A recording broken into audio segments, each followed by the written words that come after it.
NBA season, it's going to be here before we know it. We're just 26 days. That's it. That separates us from that sweet, sweet joy of opening night in the NBA. Teams around the league, they're getting ready for the preseason to tip off. And teams that are playing internationally, they have already started training camp, including the Knicks.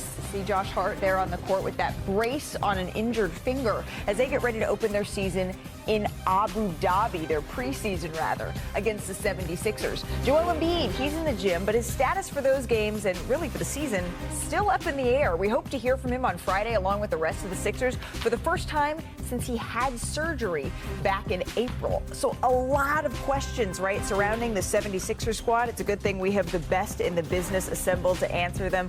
Bobby Marks, Tim Bontemps, I'm Malika Andrews. And Tim, by this time tomorrow, reporters, they should have met with Joel Embiid. We thought we were going to hear an update 6 weeks after surgery. It has been about 6 months. We have heard nothing. What do you want to hear him answer tomorrow? I want to hear Joel Embiid tell us how he's feeling and what he expects to be able to do this season. That to me is not only the biggest question around the Philadelphia 76ers, it's arguably the biggest question in the entire Eastern Conference. As you talked about a lot yesterday, the East is wide open. And if Joel Embiid is able to be on the court, if Paul George is able to come back from this knee injury, they've got Tyrese Maxey, they've got Kelly Oubre, they've got VJ Edgecombe, the third overall pick in this year's draft, Jared McCain, we'll talk about in a bit. Obviously was going to look like he could be rookie of the year last year before he got hurt. They have a lot of talent on this team. They can compete with anybody in the East, but it all goes back to this guy right here, Joel Embiid, and can he get on the court and can he look like the guy who a couple years ago was going back and forth with Nikola Jokic for MVPs? If that happens, Philly's in business. And if that doesn't happen, the season's going to look a lot like last year. That's going to lead to a lot of questions about the future, not only of Joel Embiid, but of this Philadelphia 76ers team going forward. So if anyone forgot how many games, as we say hello to our Brian Windhorst, Joel Embiid played last year, he only played in 19 games. That was his fewest since the 2015-16 seasons. This is a guy who averaged a point a minute in 2023-2024. Brian, what have you heard about how the 76ers are planning to manage Joel Embiid here? Yeah, so I know that there's going to be a big focus of when Joel Embiid is going to be able to play. And I'm not sure that you're going to get a firm answer on that tomorrow or even in the near future. What I think the 76ers want is not so much about when he can start playing. It's about when he does begin playing, keeping him sustainably on the court. Yeah. Because he was never right last year. From the first moment of training camp, he was never right. He was fighting against that knee.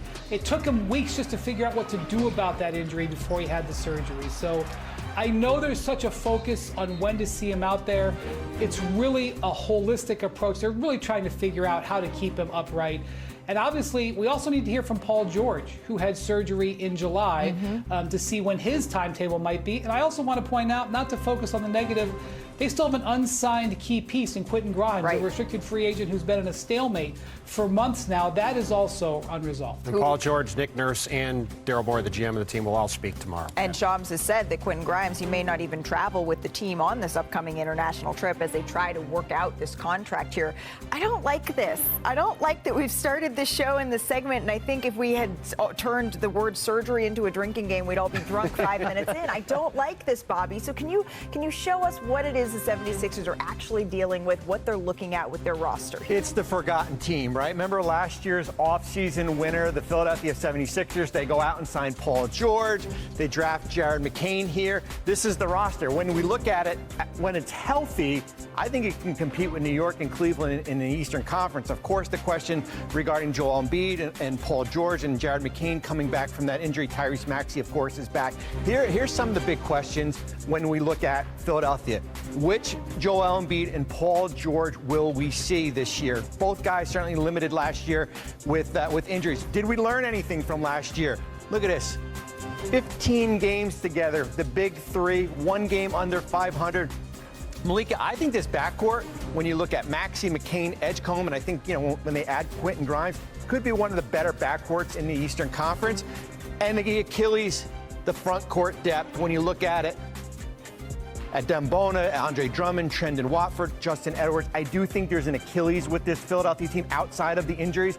the front court depth where there could be something that they're going to have to address during the season. I just remember, and I've said this a couple of times, I went out to the 76ers training camp last season, Brian, and when I went out there, before a game had even been played, what Joel Embiid had told me was, okay, this team is assembled so that I can miss games. Of course, not play in only 19, but this is the way that this team was put together. I'm not sure I see what's different from last season to this season. Do you?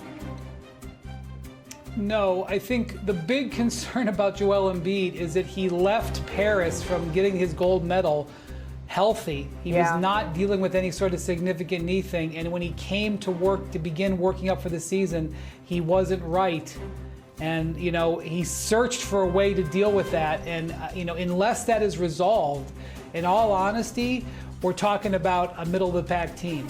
When Joel Embiid is right, he is one of the biggest weapons offensively the league has ever seen. He elevates them, especially in a conference that is vulnerable.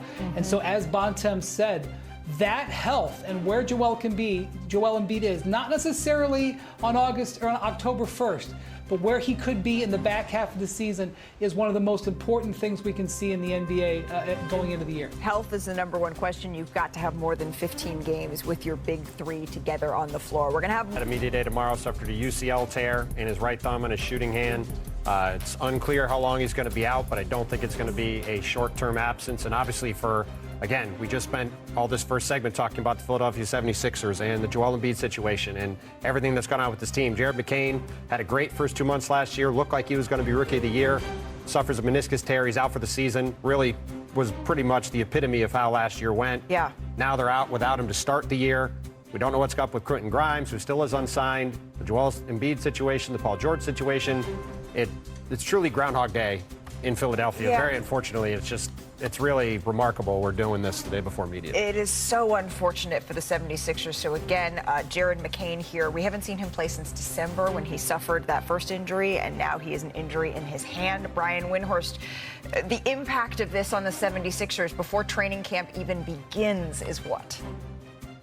Well, typically an injury like this is a 4 to 6 week injury. Obviously, it can vary player to player, but very likely this means that Jared McCain will not be ready to go at the start of this season. As Bobby mentioned earlier, the strength of this team is their guard depth. But, because of the uncertainty of Joel Embiid and Paul George, you're going to need that guard depth. And now that takes a hit. The biggest factor on here is what about Quentin Grimes? Quentin Grimes has been sitting around.